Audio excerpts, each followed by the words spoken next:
Billionaire Tom Brand, who is always immersed in his work, is not distracted from his business even before a parachute jump. David, his son from the first marriage, helps the father run the business. Tom landed right on the roof of the building he built. Staff and journalists greeted him with rapturous applause. In a month, the official opening ceremony is due to take place, and this skyscraper will be recognized as the tallest in America. During the day, Tom spends all his time at work, while his wife Laura prepares for the birthday of their daughter Rebecca. Laura tries to call Tom, but he can't be distracted from the meeting and asks his deputy Ian Cox to take the call. The investors convince Tom, the president of the company, to sell the building, but he has no intention of doing so because he wants his name to go down in history. David informed Ian that the building in Chicago was 60 feet taller, but the competitors were hiding it carefully so that no one would know of their triumph before time. Ian told David to keep quiet about it for the time being. The father gave David a special gift. Tom returned home as always very late. Laura was indignant when she realized that her husband had forgotten their daughter's birthday. Laura reminded Tom to buy a gift for Rebecca. The family went to a charity dinner attended by some of the most influential people in town, including the mayor. The next day Rebecca told her father that she wanted a cat as a birthday present. Tom does not like the idea, because he does not like cats. Later he asked his colleagues for advice on what to give the child for his birthday. None of the options suited him. Madison, Tom's ex-wife, along with her daughter Nicole, came to congratulate Rebecca. Madison later told Laura that the day she divorced Tom was the happiest day of her life. Madison advised Laura to think about it too, since Tom was busy with work all the time and didn't devote any time to the family. Meanwhile, David convinces the father that he should get Rebecca a cat, since she asks for it every year. Tom decided to take the son's advice after all and drove his fancy car to the nearest pet store. There were a lot of cats there, and it made Tom feel tense. The salesman Felix Perkins seemed like a strange person. He told Tom that people don't choose cats, but cats choose people. The pet Felix suggested, according to him, had already used up 7 lives. The news reported that the Chicago building was taller than the New York building. This came as an unpleasant surprise to Tom. After a quick bite of the cat, the man left. The holiday had already begun, and Tom as usual was late. The first thing he decided to do was to visit the office. Since the cat was meowing in the car, Tom had to take the pet with him. He met with Ian right on the roof of the building. Ian offered a solution to their problem, but Tom wouldn't listen and told the assistant that he was fired. Suddenly lightning struck the antenna. Tom almost fell, but managed to get a grip on the structure. He asked Ian for help, but he was in no hurry to do so. Tom fell with the cat carrier, but they were both lucky because they ended up on one of the floors. Tom began to be resuscitated, except that he himself was watching from the sidelines. At some point Tom was horrified to realize that his consciousness had moved into the cat. At first Tom thought it was a nightmare. He heard the doctor tell Laura that her husband was in a coma. Tom tried to tell the wife that he was with them right now, but all Laura heard was a meow. Ian pretended to be worried about his boss too, but David didn't have much faith in his sincerity. Mr. Perkins was in the hospital too. After waiting for everyone to leave for the room, Felix told Tom that he was a cat charmer. Felix is the only one who hears and understands him. And if the doctors can't bring Tom back to life, he'll be in the cat's body forever. Laura and Rebecca brought the new pet home, unaware of who it really is. Tom immediately ran to his office room to write a note to his wife and daughter. However, it was impossible to do so when he had paws instead of hands. Tom also tried to turn on his tablet, but failed. To prove to the wife that he was her husband, Tom brought his driver's license under their bedroom door. But Laura and the daughter decided that the cat just wanted to play. They didn't let him into the room after all. Tom went back to his office room, where he tried to open his liquor cabinet. Finally he succeeded. Tom knocked one of the bottles off the shelf and after several attempts managed to pour the whiskey into a bowl. The rumbling kept Laura awake. Meanwhile, Tom, pretty drunk, made a pogrom and fell asleep. The next morning Laura woke him up to feed him. But Tom was not going to eat cat food. Longing for her husband, sad Laura took the cat in her arms and said she hoped for the best. Soon Rebecca woke up, who was delighted with the pet. During this time, David overhears Ian talking to the investors about selling the building. David realizes that he must not let this happen. All day long Tom meowed and wouldn't leave Lara's side, who didn't understand what the pet wanted. There was no way he could convey to Laura who he really was. Soon David came to review the father's documentation and try to find a solution to the problem. Also visiting was Madison and her dogs, who upon seeing the cat, lunged at him. The dogs chased Tom all over the house while Madison tried to support her son.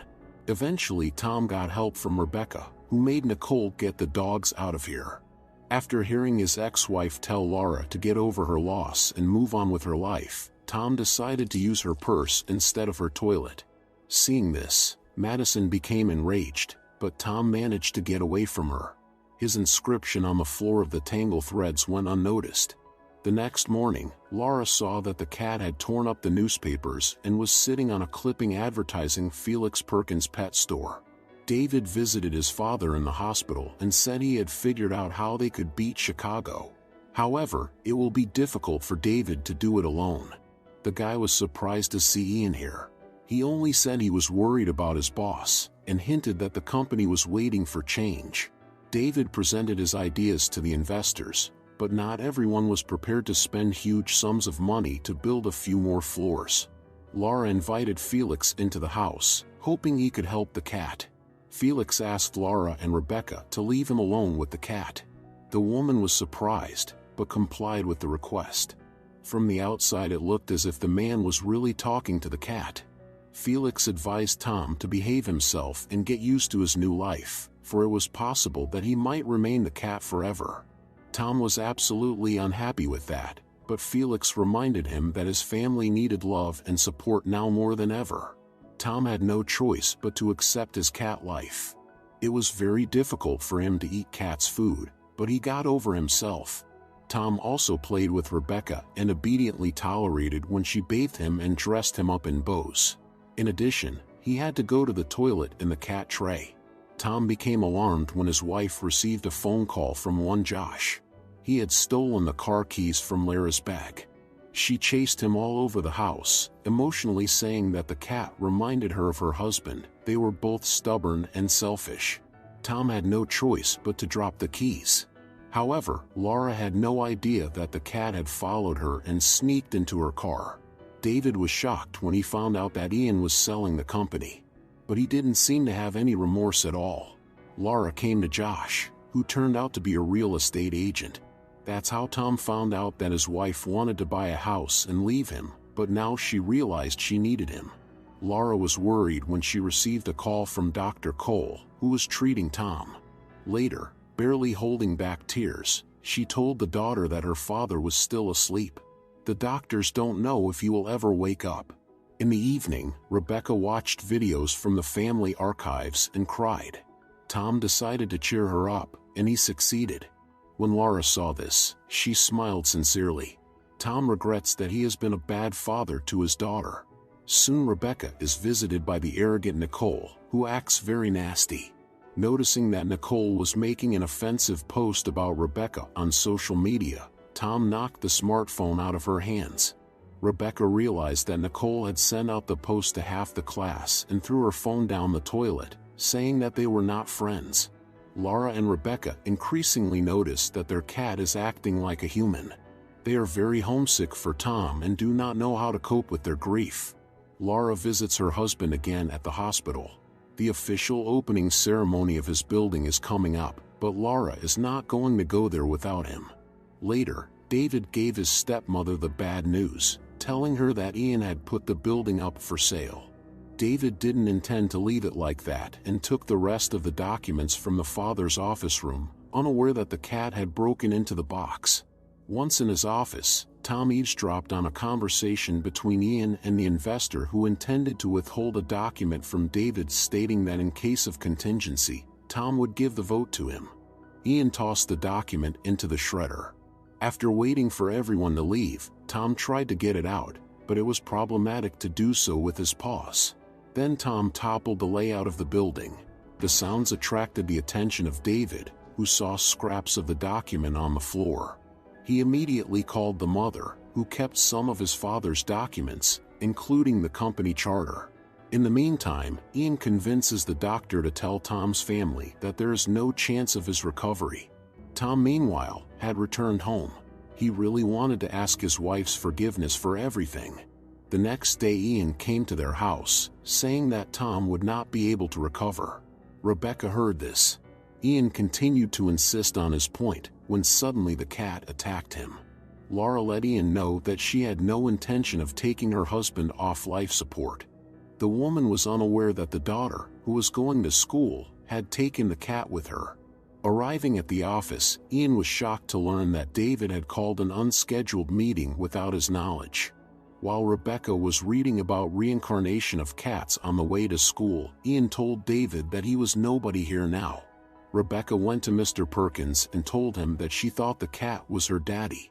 Now Tom understands cat language, and the other cats have begun to convince him to stay, because cat life is so much better than human life. At this time, Tom went into cardiac arrest in the hospital.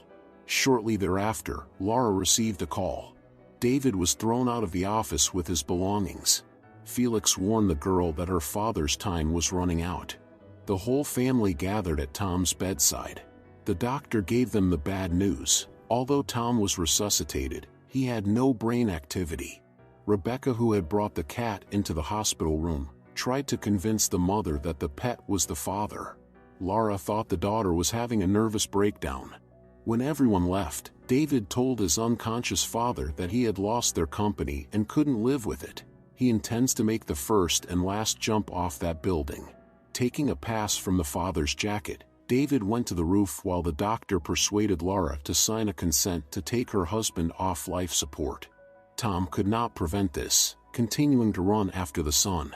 In the evening there was the ceremony to officially open the building, at which Ian spoke. Laura and her daughter came to say goodbye to Tom, who was caught at that moment.